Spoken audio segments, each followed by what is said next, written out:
Enciclopédia. Distribuição Sinapse. Seu intelecto era uma espécie de máquina que convertia supervisões e fatos em leis gerais da natureza. Pretendia tornar-se um padre, mas em vez disso criou a teoria que lançou um golpe tremendo sobre o sistema religioso mundial. Grande biólogo e sistematista, Charles Darwin escreveu: "Nada é mais intolerável que a ociosidade."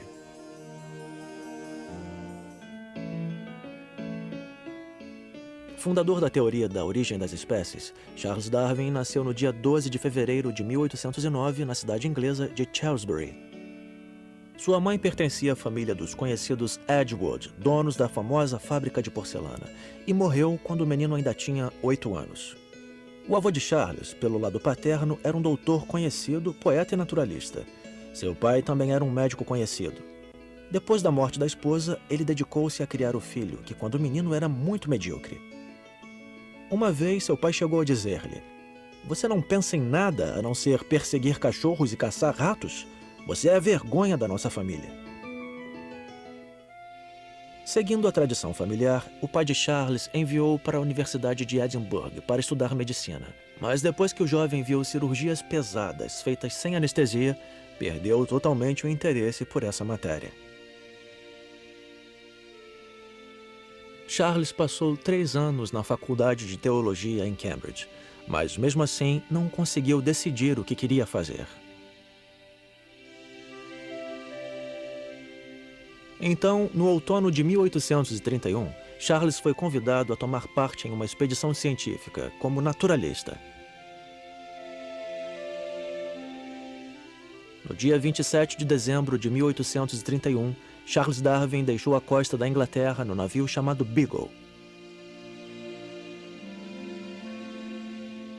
Ele visitou Tenerife, ilhas de Cabo Verde, a costa brasileira, Argentina, Uruguai e também a Terra do Fogo e a Tasmânia. Durante os 5 anos de sua viagem de volta ao mundo, o jovem desinteressado tornou-se um grande pesquisador. Atravessando as florestas da América do Sul, Charles percebeu que as formas das plantas e os animais mudavam gradativamente. Nas Ilhas Galápagos, descobriu que as mesmas espécies de animais começavam a diferir fortemente nas ilhas do arquipélago com o passar do tempo. Darwin foi ficando cada vez mais convencido de que toda a variedade de criaturas vivas não tinha sido criada especialmente por Deus, mas surgira como resultado de mudanças consecutivas.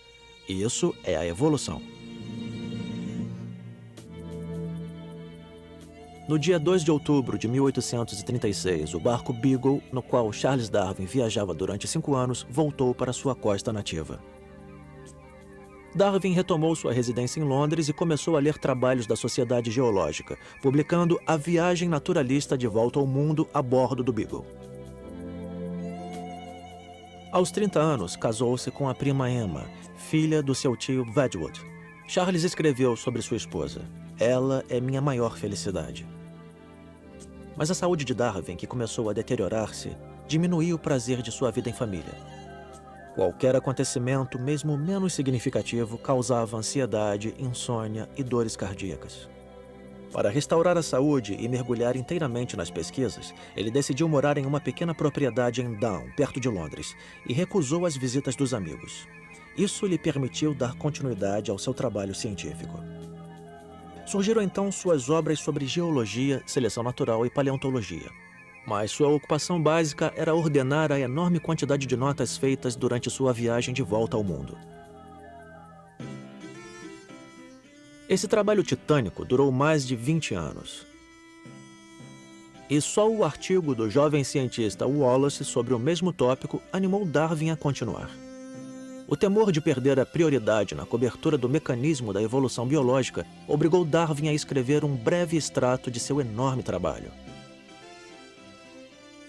No dia 24 de novembro de 1859, seu livro A Origem das Espécies através da Seleção Natural, a preservação das raças favorecidas na luta pela vida, foi publicado. Darwin reconheceu que aquele livro seria a obra-prima de sua vida. O cientista provava que as forças básicas da evolução eram uma seleção e uma variabilidade naturais. O trabalho seguinte de Darwin, A Descendência do Homem e a Seleção em Relação ao Sexo, foi recebido por uma fama escandalosa. Darwin provava não somente uma semelhança duvidosa, como insistia em uma relação do homem com os primatas. Em meados do século XIX, essa ideia chocava os filisteus. A teoria de Darwin refutava a origem divina do ser humano. Muitos acusavam Charles Darwin, outros o admiravam. Mas Darwin continuava sua vida como um cientista recluso. Tratava suas insígnias com indiferença, perdia seus diplomas e tinha que perguntar aos amigos se ainda era membro daquela ou dessa academia. Durante toda a sua vida, foi agradecido à sua mulher Emma, que com a maior paciência suportou queixas constantes, indisposições e inconveniências, e que foi para Darwin um suave consolo. Emma teve 10 filhos dele, 3 dos quais morreram em tenra idade.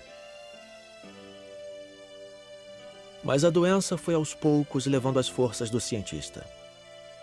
Em 1882, Charles Darwin morreu aos 73 anos. Ele foi enterrado na Abadia de Westminster, em Londres. Em baixo relevo encontra-se a inscrição: Charles Darwin, autor da Origem das Espécies e de outras obras de ciência natural.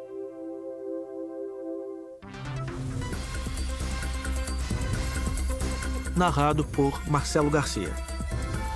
Versão brasileira, Alcateia.